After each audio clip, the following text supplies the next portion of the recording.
Hi, Shakti here. How are you?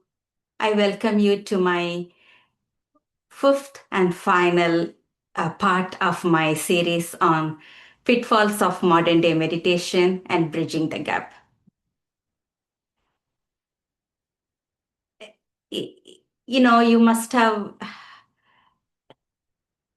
you must be wondering, okay, Shakti, yes, you said the pitfalls of modern day meditation.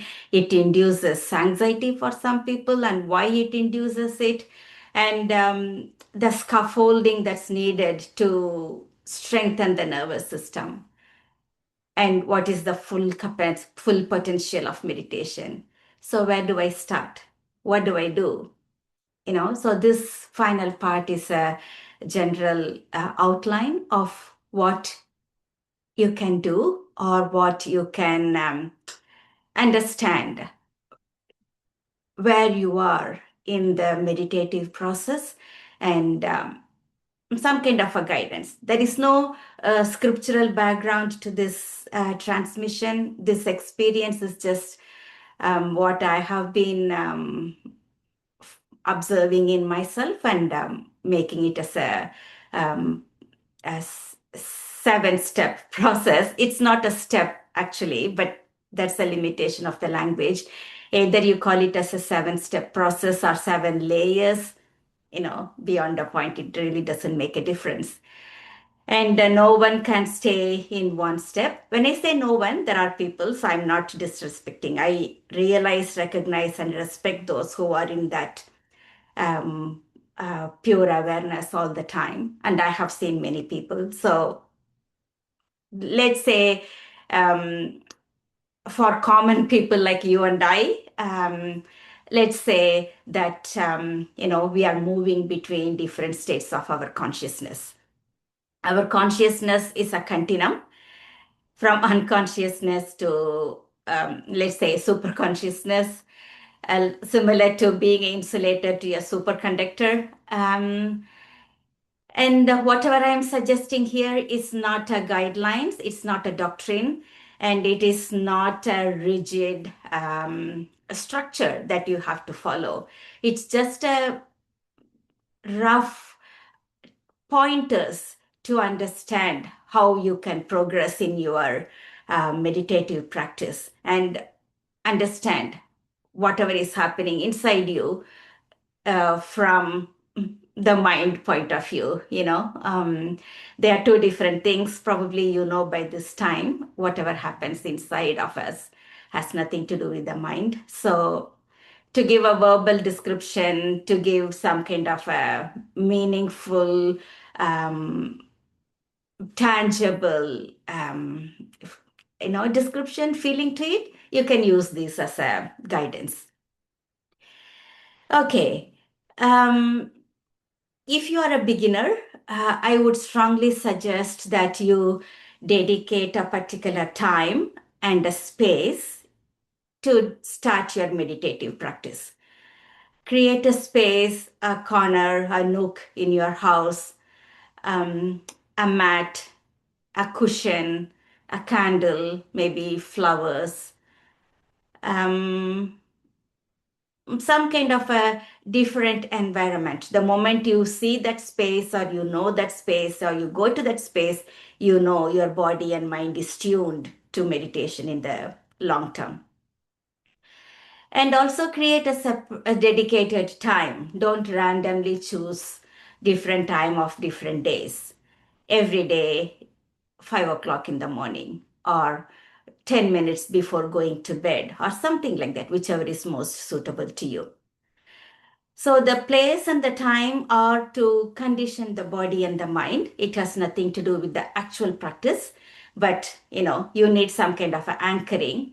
You say anything to become a habit, any practice to become a habit, you need to continuously practice it for 21 days or 48 days. Different people give different timeline. So that's to reprogram your nervous system to look forward to that moment, and align your body and mind, prepare the body and mind. So that's the purpose of dedicated time and space. Try to sit straight, back straight. And another point I would suggest is if you have a plant, keep a plant in that space. Plant is a natural way of anchoring, and it absorbs our energy and it radiates its presence. So that's a natural source of anchoring for us. Okay, so the first step I would suggest is to connect to your senses and anchor to your senses. There is a very famous technique, 5, 4, 3, 2, 1 technique. Wherever you are, engage your five senses. Say five things you can see, four things you can hear, three things you can touch, two things you can smell, and one thing you can taste. Engage your five senses. But if you're in the dark, you can't see five things, maybe then you can change five things you can hear, and maybe two things you can see. Change. It's not a rigid structure. Depending on your environment, you can change. Basically, it's to ground your sense organs or put your attention to your senses. Our body is a very best a grounding place. So you put your mind attention to the body, to the senses, which is the easiest one and which is the external one too. Having practiced this, having been able to sit for 5 minutes or 10 minutes continuously in one place, putting your attention on your five senses, you can consider focusing on your thoughts. The second step. Can you see, in that sense, see your thoughts? They come like flood, continuous stream of thoughts. Probably you don't even follow every single thought. Scientists say there are more than 70,000 thoughts crossing our mind every day, and we may follow only few. So just observe your thoughts. Eventually, you will find many of them are repetitive and many of them are just keeping you in a loop. Just observe it. And there is a famous mindfulness practice, considering your mind as a river and every thought as a um, something that floats on the river. And if you are able to, at one particular point, if you are able to anchor to your particular thought, you can, in visualization, you can remove the thought, leave it on a leaf that's floating on the river and let it go. Don't get attached to the thought. Don't follow the thought. Thought has very powerful thing that brings us back to itself, prevents us focusing on meditation on our inner self. So that's one of the first senses, if I call mind as a sense, to overcome or to control or to monitor or regulate. And then the third step is to put your attention on your emotions. We are emotional being. The moment you learn to slow down your thoughts, or you are able to see thoughts, you are a separate entity seeing your thoughts as an object, then the attention can follow your emotions. You may be feeling hundreds of emotions, starting from minor irritation. If a dog barks, that might annoy you. The clicking of a clock, the ticking of a clock, sorry, the ticking of a clock might annoy you because you want to focus. That's a distraction. Just observe. You don't need to judge yourself. You don't need to, be upset about yourself. All the distractions, that's a natural process. And if you stay longer, more emotions may arise, may not, but most likely, yes, you will have many emotions arising. And that's what the emotional discomfort many meditation mindfulness practitioners experienced in the study that I mentioned in my first video. Study conducted by Brown University in UK, they identified more than 59 significant emotional discomforts, including fear, panic attack, and loss of sense of self. I mean, you won't probably go into that depth initially, but be aware. Everybody is different, and we do not know what state of our evolutionary process we are in.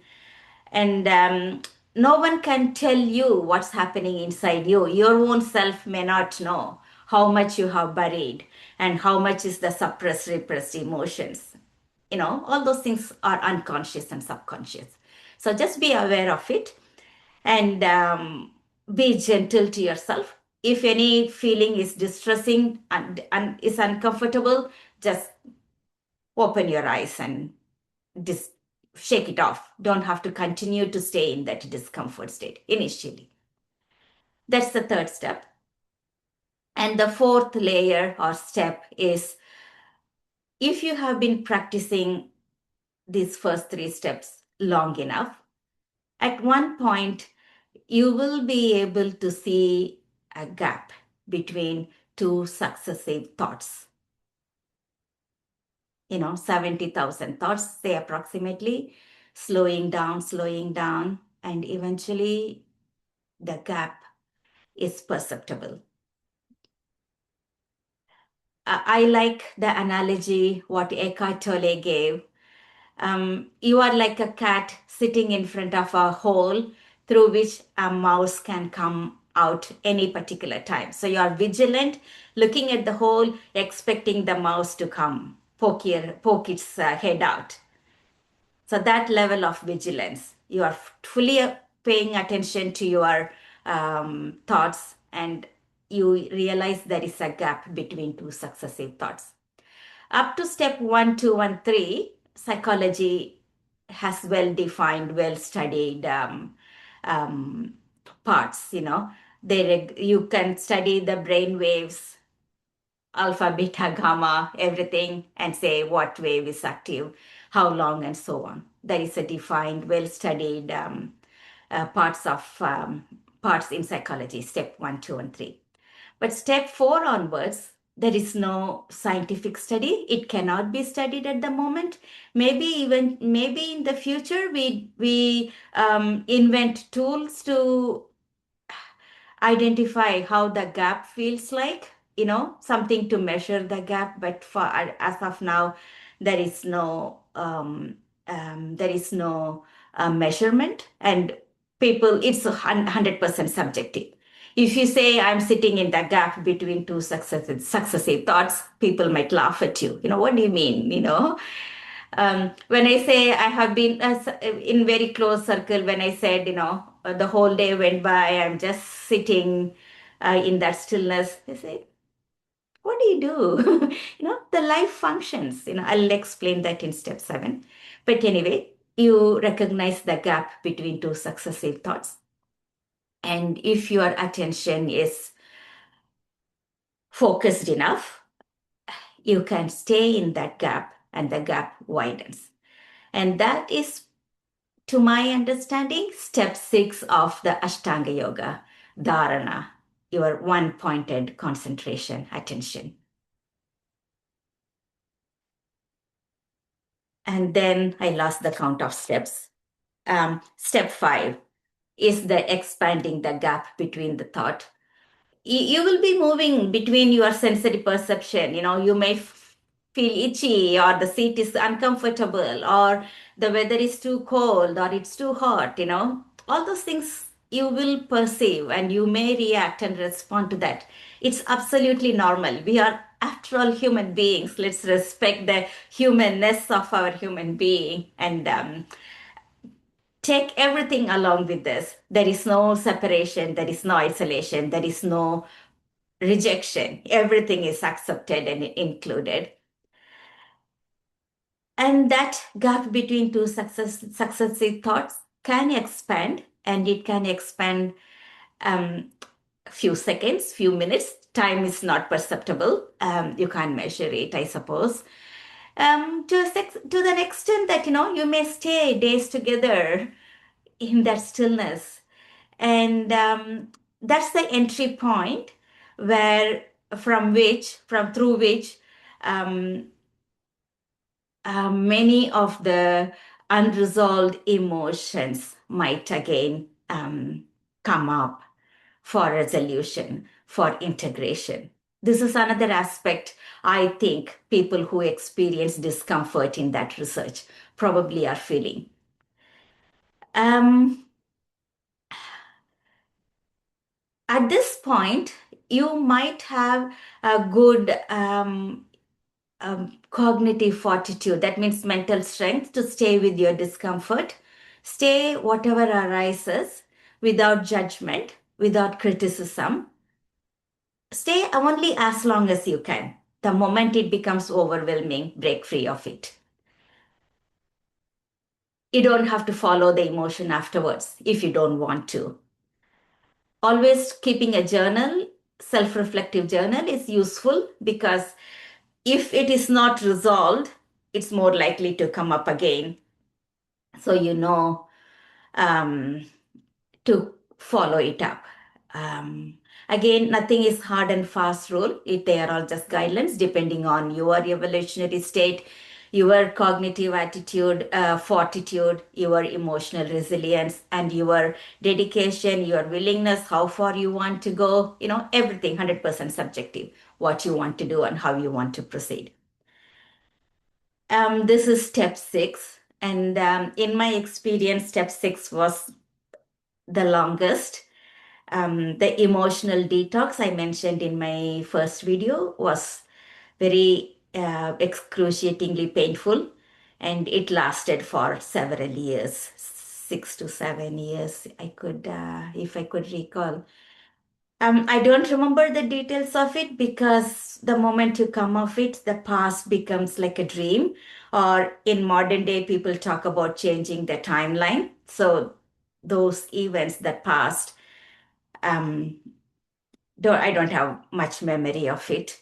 Um, but as a pointer, again, I'm saying it can last for a short duration or an extended duration. But at this point, I'm 100%, 200% confident that universe will send you some sort of guidance. You are not alone. You are never alone. You are supported and protected. That trust I have with the universe, and I would strongly recommend and suggest that you also have the trust with the universe. You are never alone and you are never unprotected. You are always supported. That is step 6. And eventually, that's when all the past momentum might slow down and might come to a stop if you allow that to happen. And at this period, you might want to stay alone, stay secluded, minimize your social interaction. They are all not failures or a regression or something wrong with you. That's a natural process because your nervous system undergoes tremendous change from unconscious, subconscious programming to releasing all the unresolved emotional residues and becoming free of all those trauma and belief system, false belief system, and so on. The nervous system undergoes a massive change. And some people experience some body aches here and there. That's normal too, but always consult your doctor. Never assume anything, and always have a safety net. Talk to someone and always keep in touch with your doctor. And if anything is beyond your control, yes, take professional help. That's the primary thing. When I say you are never alone, it's not that universe is going to send some synchronicities to support you. Yes, it does. But at the same time, we have to take responsibility of our own well-being. We cannot say, oh, God will take care of me, the universe supports me. No, no, it's your responsibility. You have responsibility and accountability for your own well-being. That's the most important thing I want to stress. If you want to take away from this part, that's the most important thing. Take responsibility and accountability for your own well being, physical and mental. Consult your doctor and keep in touch with some professionals to help you navigate through whatever you're going through. The final stage is when probably you are in that stillness long enough and you function from that stillness. You don't need to rehearse, you don't need to practice, you don't need to do anything. Action happens through you. It's not a mystic thing. It's natural, normal, everyday, common human being thing. And the body is a very powerful, intelligent system as well. So the body guides you. You know, when you are hungry, you go to the fridge or go to the kitchen and cook something. When your bladder is full, you know you have to go walk to the bathroom. So the body guides you. And if you are tired, if the body needs rest, it directs you to go to sleep. So it's not a magic, it's not mysticism. You follow your everyday thing, and there is a bill. Yes, you will get up and pay the bill. If you have to go out to do some chores, to run errands, if that is in your shopping list, in your to-do list, your body will go. Body mind system is very, very intelligent. That guides you in the survival process, and you are functioning as a human being. There is a famous Zen saying, you chop wood and draw water. If you are when you are unconscious or when you are in different stages of your awareness, you will be still chopping wood and drawing water. And when you are in the deep state, also you will be chopping wood and drawing water. It's the how you do that job that changes. No stories attached, no strings attached. You just do the job. That's the beginning and that's the end. So that's the final stage from which you function in the world. And depending on your path, your soul contract, and your mission, you will be guided, to do whatever you are supposed to do. At that point, really doesn't matter whether you do or don't. It really doesn't matter. And Eckhart Tolle talks about people like those people like frequency holders. So we do not know what is our purpose is, what is our mission is. Our responsibility to ourselves is to bring our body mind to alignment and stay in that alignment. That's all. That's all is our human purpose. Beyond that, whatever happens is whatever happens. It really doesn't matter whether anything happens or not. So I hope this is helpful. My intention is to produce more videos taking you to different stages of developing cognitive fortitude and emotional resilience. And I offer counseling sessions, one-on-one counseling sessions. My contact detail is in the description box. So, bless you. Welcome to the baseline and stay in alignment. My love to you all. Thank you.